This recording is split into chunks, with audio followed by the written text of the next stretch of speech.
Hello everyone. तो जैसा कि शीशियाओ बचपन में पहले तो अपनी माँ को खो चुका था और उसके बाद वो लाइफ में दूसरी दफ़ा किसी से अटैच हुआ था और वो जुवॉन थी। उसे खोने के बाद उसे साइकोलॉजिकल इम्पैक्ट बहुत ज़्यादा हुआ था।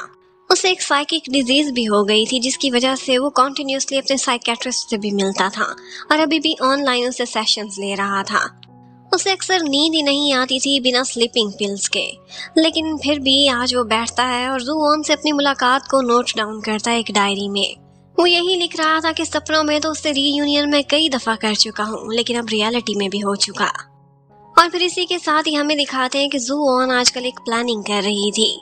उसकी कंपनी को तो रिजॉर्ट प्रोजेक्ट मिला नहीं था, तो उसने ये फैसला किया था कि वो कुछ प्रेशियस इंफॉर्मेशन आंटी चीलान को जाकर देगी और इस इंफॉर्मेशन के थ्रू उसे अंकल को हराने में आसानी हो सकती है, यानी कि शीशियाओ के डैड को।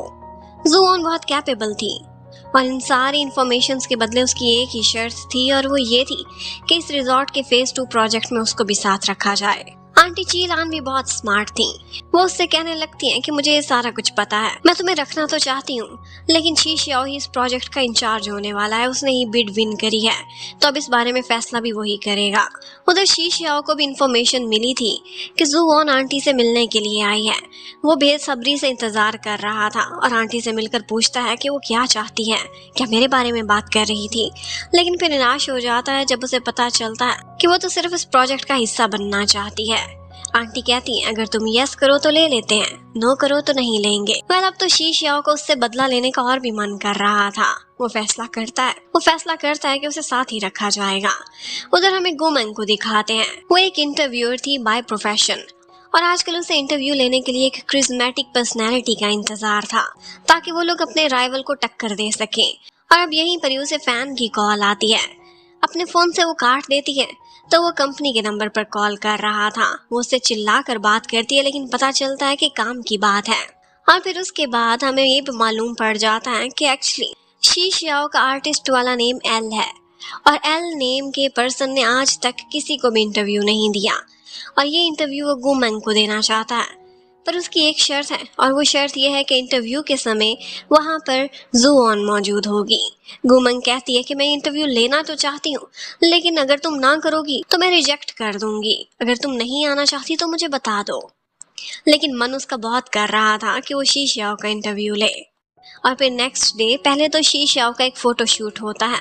हर कोई उसे देखकर कह रहा था कि ये इतना हैंडसम है और आजकल के दौर में ये इस एरिया का मोस्ट एलिजिबल बैचलर भी है। अब जुवॉन वहां पर आ जाती है और फिर इंटरव्यू भी स्टार्ट हो जाता है। इस इंटरव्यू में गुमंग कुछ क्वेश्चंस करती है शीशियाओ की पेंटिंग्स के बारे में। उसकी पेंटिंग्स में अक्सर स्नोफॉल दिखाई जाती थी, लेकिन बहुत ही सैड रंग देकर। वो उससे पूछती है इस बारे में तो वो कहता है कि पहले मुझे विंटर्स पसंद नहीं थी क्योंकि विंटर्स में किसी प्यारे ने मुझे छोड़ दिया था जो कि उसकी मॉम थी, लेकिन उसके बाद मुझे विंटर्स अच्छी लगने लगी थी क्योंकि मैंने दोबारा से किसी प्यारे के साथ मिलकर स्नोफॉल एक्सपीरियंस की थी, लेकिन वो विंटर्स में ही मुझे छोड़कर चली गई थी। बस इसीलिए मुझे फिर से विंटर्स से नफरत हो गई है और बस यही सैडनेस और डार्क सा रंग मेरी विंटर्स में मेरी पेंटिंग्स में दिखता है। ये बात तो जुवॉन के बारे में थी। जुवॉन ये सुनते ही वहां से उठकर चली जाती है, बाकी इंटरव्यू नहीं सुन पाती। शीशिया उसके पीछे आता है और कहता है क्या हुआ, सच सुना नहीं जा रहा था, बहुत कड़वा था क्या? और फिर उसे हाथ पकड़कर अपने साथ ले जाता है और कहता है तुमने मेरे साथ बहुत बुरा किया था, अब बदला चुकाने का समय आ चुका है। उसे अपने साथ ड्राइव करके अपने घर लेकर जाता है और कहता है कि कंपनसेट करो, तुम मेरी मॉडल बनोगी, मेरे सामने खड़े हो। और फिर उसे देखते ही वो ब्रश उठा लेता है। यहाँ पर जुवॉन उसे टॉन्ट करती है और कहती है तुम बिल्कुल नहीं बदले, अभी भी इंस्पिरेशन के लिए तुम्हें मैं ही चाहिए हूँ। लेकिन वो उससे कहता है कि तुम मुझे इंस्पिरेशन के लिए नहीं चाहिए हो। और इसके साथ ही वो दिखाता है पेंटिंग पर तो उसने सिर्फ गुस्सा ही निकाला था। वो उसे कहने लगता है कि तुमने मुझे जितना हर्ट किया है, क्या तुम्हें थोड़ी सी भी शर्मिंदगी है? तुमने मेरे दिल, मेरी भावनाओं के साथ खिलवाड़ किया था। वो बोलती है अब तुम्हें क्या चाहिए, कैसे भूलोगे ये सब? वो कहता है मेरी असिस्टेंट बन जाओ, फेज 2 प्रोजेक्ट में तुम मेरी असिस्टेंट बनकर हमारे साथ कोऑपरेट करोगी। वो तो इस प्रोजेक्ट में आना चाहती थी तो तुरंत ही यस कर देती है। अब यही उसकी असिस्टेंट बनने वाली बात गुमंग को जैसे ही पता चलती है, वो कहती है क्या वो तुम्हारे लिए अभी भी फीलिंग्स रखता है, तुम्हें खुद से क्लोज करना चाहता है या फिर तुमसे बदला लेगा? लेकिन जुवॉन कहती है कि इन सारी चीजों से बहुत ऊपर मेरे और कुछ इंपॉर्टेंट मिशन हैं जो मैंने पूरे करने हैं। एक्चुअली वो इस कंपनी में जाकर मिस्टर लू को बर्बाद करना चाहती थी। उधर शी शियाओ घर में बैठे हुए फैन को बाहर का रास्ता दिखाता है। कहता है अब तुम्हारे लिए यहाँ पर और जगह नहीं। वो बोलता है ज़ुओन यहाँ मूव इन कर रही है। ये सुनते ही उसे खुशी भी होती है, लेकिन उसके पास रहने की और कोई जगह भी नहीं थी। लेकिन फिर भी रोता धोता वहाँ से निकल ही जाता है। उधर ज़ुओन को शी शियाओ का मैसेज आता है कि कल पूरी तैयारी कर लेना, तुम 24 आवर्स मेरी असिस्टेंट बनोगी, मेरे ही घर में शिफ्ट हो रही हो। वो उससे कुछ दिनों का समय मांगती है और कहती है क्या मैं तुम्हारी स्पेशल असिस्टेंट सच में बनने वाली हूँ। वो कहता है नहीं, मेरी गर्लफ्रेंड के तौर पर मेरे घर में मूव इन कर जाओ। शायद वो टॉन्ट ही कर रहा था। अब इसके बाद हमें दादाजी को दिखाते हैं। उन्हें कंपनी की डिफरेंट रिपोर्ट्स मिलती रहती थी। ये भी पता चलता है कि मेरे बेटा और बेटी दोनों आपस में लड़ते रहते हैं पावर को लेकर। वो खुश होते हैं और कहते हैं कोई बात नहीं, आपस में मुकाबला करेंगे तो कंपनी और बेहतर होगी। और इतने में उन्हें न्यूज़ मिलती है कि नई बिडिंग के प्रोजेक्ट में शी शियाओ ने बहुत इंपॉर्टेंट रोल प्ले किया है। वो कंपनी ज्वाइन भी कर चुका है और अच्छे से काम भी कर रहा है। दादाजी तो ये सुनते ही बहुत खुश हो जाते हैं। उधर हमें कंपनी का सीन दिखाते हैं। आज एक वोटिंग होने वाली थी। फेज 1 का प्रोजेक्ट तो मिस्टर लू ने किया था, लेकिन फेज 2 का प्रोजेक्ट कौन हैंडल करेगा, इसको लेकर आंटी ची लान और मिस्टर लू के बीच में वोटिंग के थ्रू डिसाइड होगा कि कौन इस प्रोजेक्ट को हैंडल करेगा। मिस्टर लू कहते थे कि फेज 1 हमने किया था, मुझे एक्सपीरियंस ज्यादा है तो मुझे ये प्रोजेक्ट मिलना चाहिए। लेकिन आंटी चीलान कहती हैं कि उस प्रोजेक्ट में बेशक हमें फायदा तो हुआ था, लेकिन गलतियां इतनी ज्यादा हुई थी कि उससे ज्यादा प्रॉफिट भी मिल सकता था। और वैसे भी वो 20 साल पुरानी बात है, अब चीजें इनोवेटिव हो चुकी हैं और तुम पुराने जमाने के रहे। उनके बीच काफी सारी बातों में लड़ाई होती है और इन दी एंड जैसे ही वोटिंग स्टार्ट होने वाली थी तो एक इम्पॉर्टेंट शेयर होल्डर यानी कि शी शियाओ भी वहां पहुंच जाता है।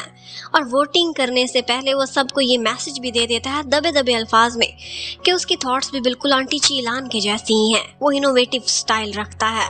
और फिर बस शी शियाओ के ये स्टेटमेंट देने का असर ये हुआ था कि सारे शेयर होल्डर्स अपना माइंड बना लेते हैं। मिस्टर लू को तो यहाँ पर हारना ही पड़ता है और आंटी चीलान जीत जाती हैं। अब अकेले में वो शी शियाओ का थैंक्स करती हैं और कहती हैं कि तुम्हारी सपोर्ट के बिना मुझे ये सारा कुछ नहीं मिलने वाला था, तुम्हारा वोट बहुत इंपॉर्टेंट था। और फिर उसके बाद मिस्टर लू गुस्सा निकालने के लिए शी शियाओ को अपने कमरे में बुलाते हैं और उसे कहने लगते हैं कि मैंने सोचा था कि तुम 10 साल में कुछ तो मैच्योर हो ही चुके होगे, तुम मेरे ऑपोजिट जा रहे हो। पहले तो कंपनी आते नहीं थे, अब आए हो तो मेरे खिलाफ बोल रहे थे। तुमने क्या मुझे बेवकूफ समझा हुआ है? तुम कब उस लड़की के करिश्मा से निकलोगे? मुझे भी पता है कि वो भी इस प्रोजेक्ट में इन्वॉल्व्ड है। और बस जवाब में शी शियाओ भी उन्हें बहुत बातें सुनाता है और कहता है कि आप भी इतने सालों में बिल्कुल नहीं बदले। मैंने आपको अपोज नहीं किया, बल्कि वो थॉट्स दी हैं जो कि कंपनी के लिए वाकई बेनिफिशियल हैं। डैड उसे समझाते हैं, कहते हैं समझने की कोशिश करो, देखो तुम और मैं मिलकर काम करेंगे तो ये कंपनी फ्यूचर में तुम्हारी ही होनी है, तुम मेरे बेटे हो। लेकिन शी शियाओ कहने लगता है अब याद आ गया है कि मैं आपका बेटा हूँ, कभी प्यार देते हुए टाइम देते हुए तो याद नहीं आया। और फिर यही बोलते हुए वो वहां से जा रहा था। वो कांच का गिलास फर्श पर दे मारते हैं और तोड़ देते हैं। जैसे ही दरवाजा खुलता है आगे जियांग खड़ा हुआ था। उसे पता चल जाता है बाप बेटे में लड़ाई हुई है और मिस्टर लू का मूड बहुत खराब है। वो आकर कहता है कि लगता है डिस्कशन के मूड में नहीं होंगे आप। लेकिन मिस्टर लू डिस्कशन के मूड में वाकई थे। उन्होंने एक प्लान बी रेडी किया हुआ था।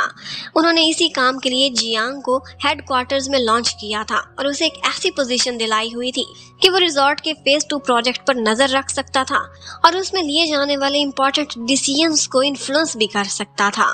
जियांग कहता है कि आप मुझे अपने मतलब के लिए यूज करने वाले हैं। लेकिन यहाँ पर मिस्टर लू से कहते हैं कि शी शियाओ की तरह बेवकूफ ना बनो, ये कंपनी हमारी है, तुम मेरा खून हो, मेरी हुई तो फ्यूचर में तुम्हारी हो जाएगी और इस तरह के प्रोजेक्ट्स पर नजर रखना मेरे लिए बहुत इंपॉर्टेंट है। आई होप तुम अंडरस्टैंड कर पाओगे। अब देखते हैं कि जियांग अपने डैड के लिए काम करता है या फिर नहीं। जियांग अब इसी फैसले के बारे में सोच रहा था और काफी कंफ्यूज था। इतने में वो छत पर मिलने के लिए ज़ुओन को बुलाता है, जैसे बचपन में वो दोनों मिला करते थे। यहाँ पर वो उससे कहती है कि तुम्हारा सपना तो पूरा हो गया ना, यहीं बैठकर तुमने बताया था कि तुम एक सक्सेसफुल पर्सन बनना चाहते हो।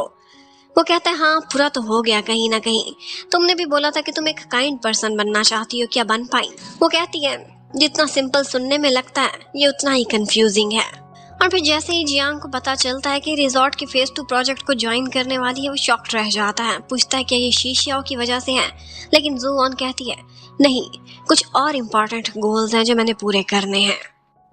अब नेक्स्ट डे शी शियाओ खुद ज़ुओन के फ्लैट के बाहर खड़ा हुआ था और उसकी शिफ्टिंग अपने हाथों से कराता है।